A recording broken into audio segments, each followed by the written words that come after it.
Veittir voru 12 rannsóknarstyrkir úr Háskólasjóði KEA á fullveldishátíð Háskólans á Akureyri þann 1. desember.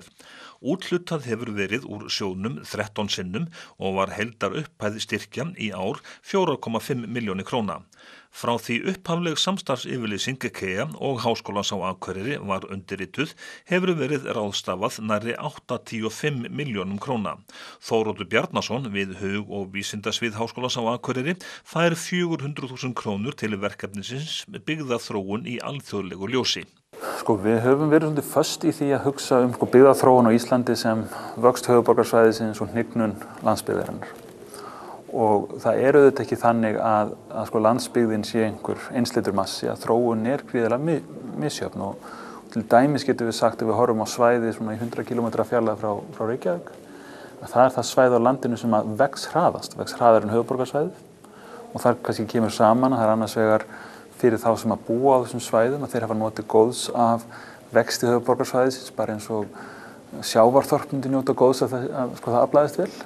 En það hefur líka orðið búsetukostur fyrir fólk sem býr í borginni að flytja út fyrir. Þannig að þau svæði hafa vaxið mjög hratt á síðustu áratugum.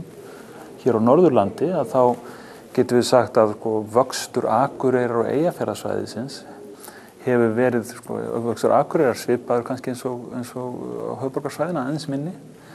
En það gerist nú í sumar að við fórum yfir þann punkt að nú Akureyri orðið meir en helmingurinn af öllum íbúum á Norðurlandi, alveg frá Hrútafirði yfir á Bakkafjörð.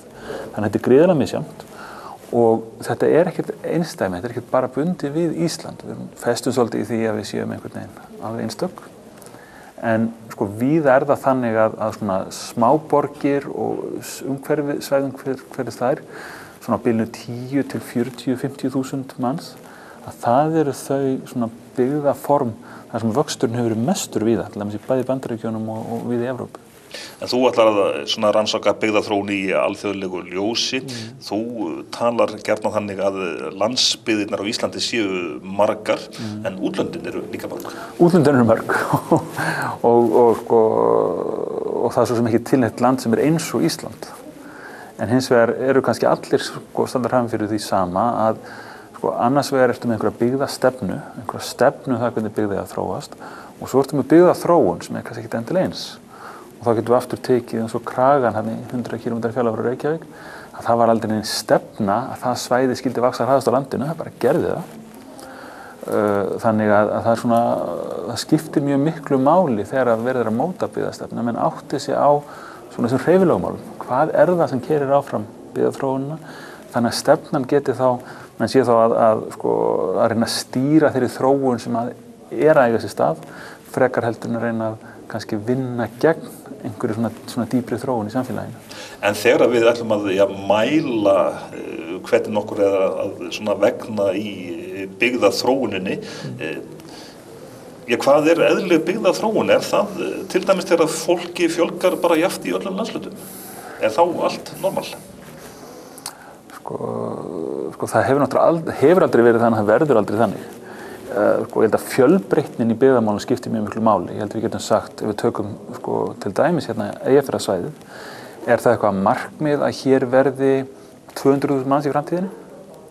Ef þú vilt búa í 200.000 manna samfélagi, þá svolítið samfélag til á Íslandi. Það sem við höfum hér þetta smá borg með 18.000 manns og nær svæði með svona 25.000 og þetta eitt valkostur sem Íslendingar hafa. Og við þurfum kannski bara að hlúa að honum frekar heldur en að segja alltaf að það bara markmið að öll svæði á landinu vaxi sem hraðast og vaxi jafnt. Frekar hugsa hvernig treystum við fjölbreytnina og hvernig tryggjum við að fólk geti lifa sem bestu lífi í því samfélagi sem það býr. En þegar þið opinbera að úthluta fjármunum þá blossar ofta tíðum upp umræða byggðamál og kjördæmapot og svo framvegis. Jú. Afskaplega skemmtileg umræða eitt og öldur.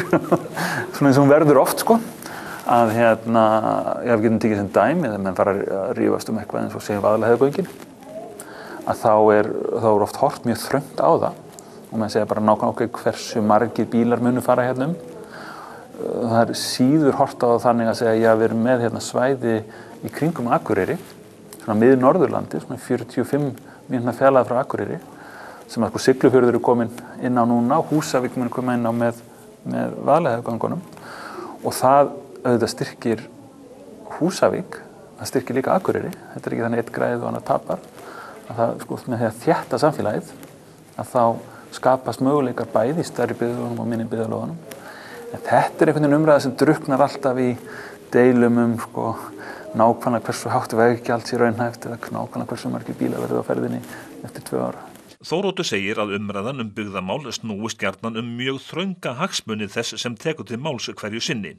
Eins og áður segir hefur KEA ráðstafað nærri 85 milljónum króna til Háskólans á Akureyri frá því upphafleg samstarfsyfirlýsing félagsins og skólans var undirrituð og Þóroddur segir að rannsóknir skipti háskóla miklu máli. Það skiptir líka samfélagi miklu máli að svo þekking sem að kannski sem lokuð inn í háskólan og komist út. Það að segja að háskólafólki taki þátt í þessari opinberu umræðu. Við reynum að lyfta þessu aðeins hærra plan, við reynum að ræða taka kannski aðeins stærri sýn út fyrir mjög þrönga hagsmuni, að reyna að fá botn í það nákvæmlega hvernig gögnin liggja, þar að hverjar eru staðreyndir málsins, þó að menn geti síðan deilt það hvort það sé gott eða slæmt. Og þetta gerir svo mikið í gegnum rannsóknirnar. Þegar þú ferð út í samfélagið með þær fræðilegu hugmyndir og það aðferðafræði sem að þú býrð yfir og reynir að læra eitthvað af umhverfinu og á sama tíma skila einhverju til samfélagsins.